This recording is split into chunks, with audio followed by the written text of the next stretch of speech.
They bulldozed my entire lake cabin on live stream, all because I refused to cough up $800 in bogus HOA fees.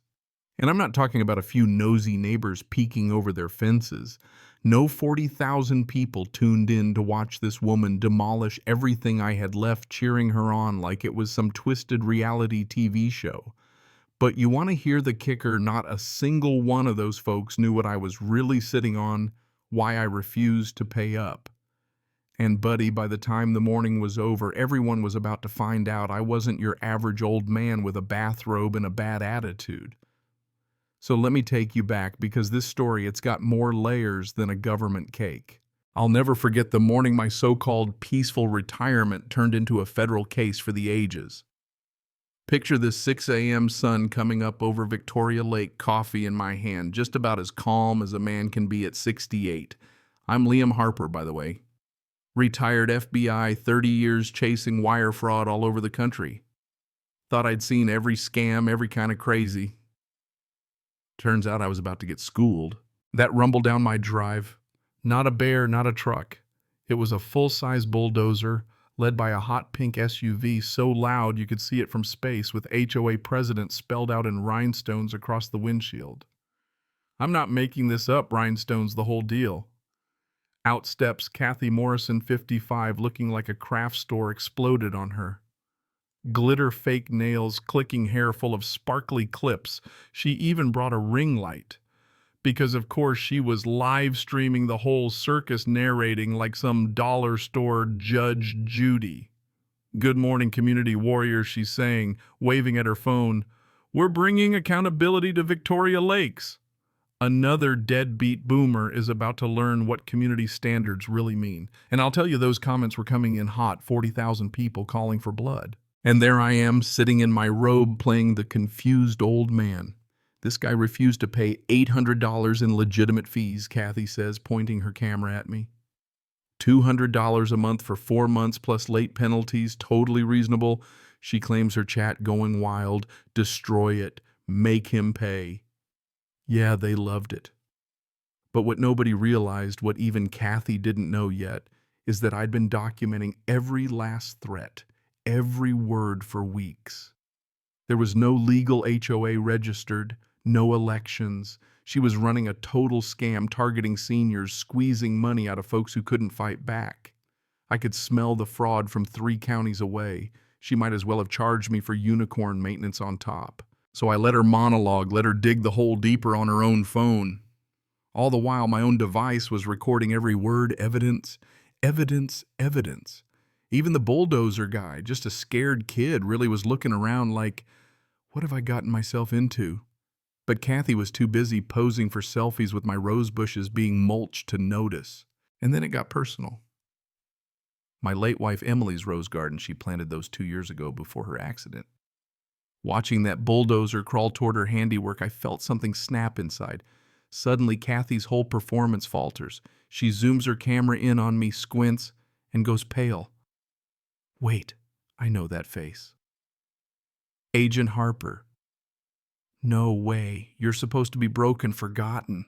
That's when I knew this wasn't just some random HOA shakedown. This was revenge years in the making. See, back in 2014, I led the case that sent Kathy Morrison to prison wire fraud targeting seniors. She stole retirement savings from people who worked their whole lives for a little piece. And I guess 3 years in a federal cell gave her a lot of time to plan her comeback. So while her audience thought they were watching justice, they were actually getting front row seats to a felon confessing her crimes live. And just then my phone vibrates. 3 texts. Same message, Dad rolling now. Federal response authorized. Backup inbound. Evidence secured. Justice incoming. Most dads teach their kids to throw a baseball. I taught mine constitutional law, evidence collection, federal procedure. All 3 of my kids went into federal service. Sophia, FBI, financial crimes. Ethan, Homeland Security investigations. Lucas, postal inspection. That's right. Some people call lawyers me. I call family. Kathy's live stream starts unraveling. You want the truth? She screams, rhinestones glittering. This isn't HOA enforcement. This is revenge. He destroyed my life 10 years ago. Sent me to prison. Ruined me. Now I'm destroying his precious retirement. And the comments, well, now people are asking, wait, is this a real crime? Isn't that elder abuse? Why are government cars pulling up? Because right then, 3 black SUVs glide up my driveway in perfect sync. Derek Cathy's nephew, supposed cameraman, now a ball of nerves and McDonald's wrappers, drops his burger. Cathy, he whispers, why are there government license plates? Why does each car have a different seal? Cathy just keeps ranting, but now you can feel the panic crackling under the surface. SUV doors open. My daughter Sophia steps out, sharp, charcoal suit sunglasses, all calm power. She hugs me, says, Dad, I saw the live stream. You okay? Cathy's audience loses it. Who's this? Sophia says. Level as you please, ma'am. I'm here to ensure everything's being handled legally. This appears to be unauthorized property destruction. That's my girl. Calm, controlled, never tips her hand. Then Ethan steps out, military buzz cut, scanning the scene like it's a security drill. Lucas comes next in his postal inspector uniform, evidence kit ready. The chat's going wild. Is this a setup? Are these all federal agents? Derek looks ready to pass out, his phone buzzing with texts from his wife, Anna. Derek, you need to leave. Now. These are feds, but Cathy can't stop herself. The federal family thinks they can intimidate me. They destroyed my career, now they want to destroy me again. But I have 100,000 witnesses. You could see the power slipping away from her with every word. Then, twist of all twists, Cathy's phone rings, and the caller ID reads, Emily Harper, my wife, who was supposed to be dead for 2 years. Cathy puts it on speaker because of course she does.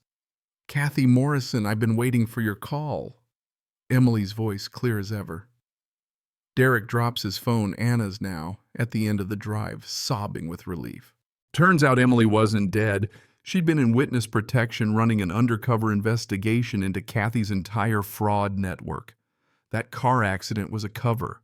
She'd been building the federal case of the decade, tracking every scam, every dollar.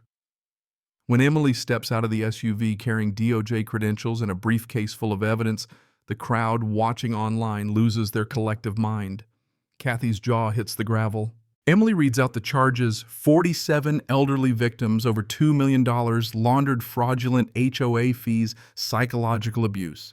Cathy tries to spin it, screams about conspiracies, federal setups, anything. But Derek finally breaks, throws his hands up, asks for immunity, promises to testify.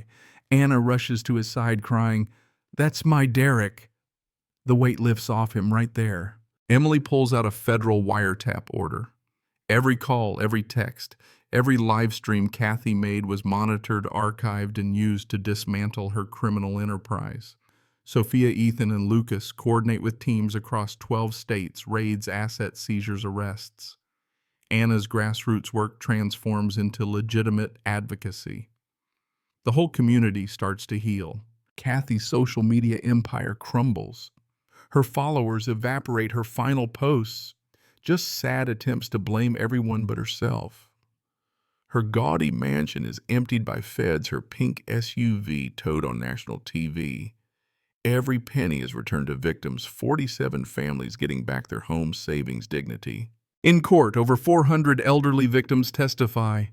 Mrs. Rodriguez weeps as she gets her house back. Judge Williams herself, a retired federal prosecutor, throws the book at Cathy. Life in prison, no parole, complete asset forfeiture. Her name is now a warning, not an influence. Derek, now reformed, helps at senior centers. Anna is elected the new president, building a community on actual justice, transparency, and decency. Emily is honored with the federal award. The Emily Harper Elder Protection Act passes Congress, changing how America prosecutes elder fraud. I get to watch my family, my wife, my community rebuild what we lost. That cabin rebuilt, stronger, safer, a monument to what real justice looks like.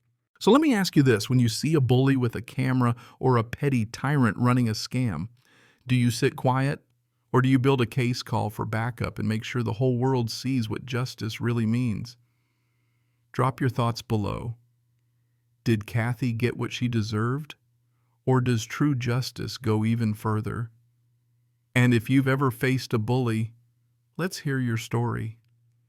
Because sometimes the biggest power is just refusing to be silent.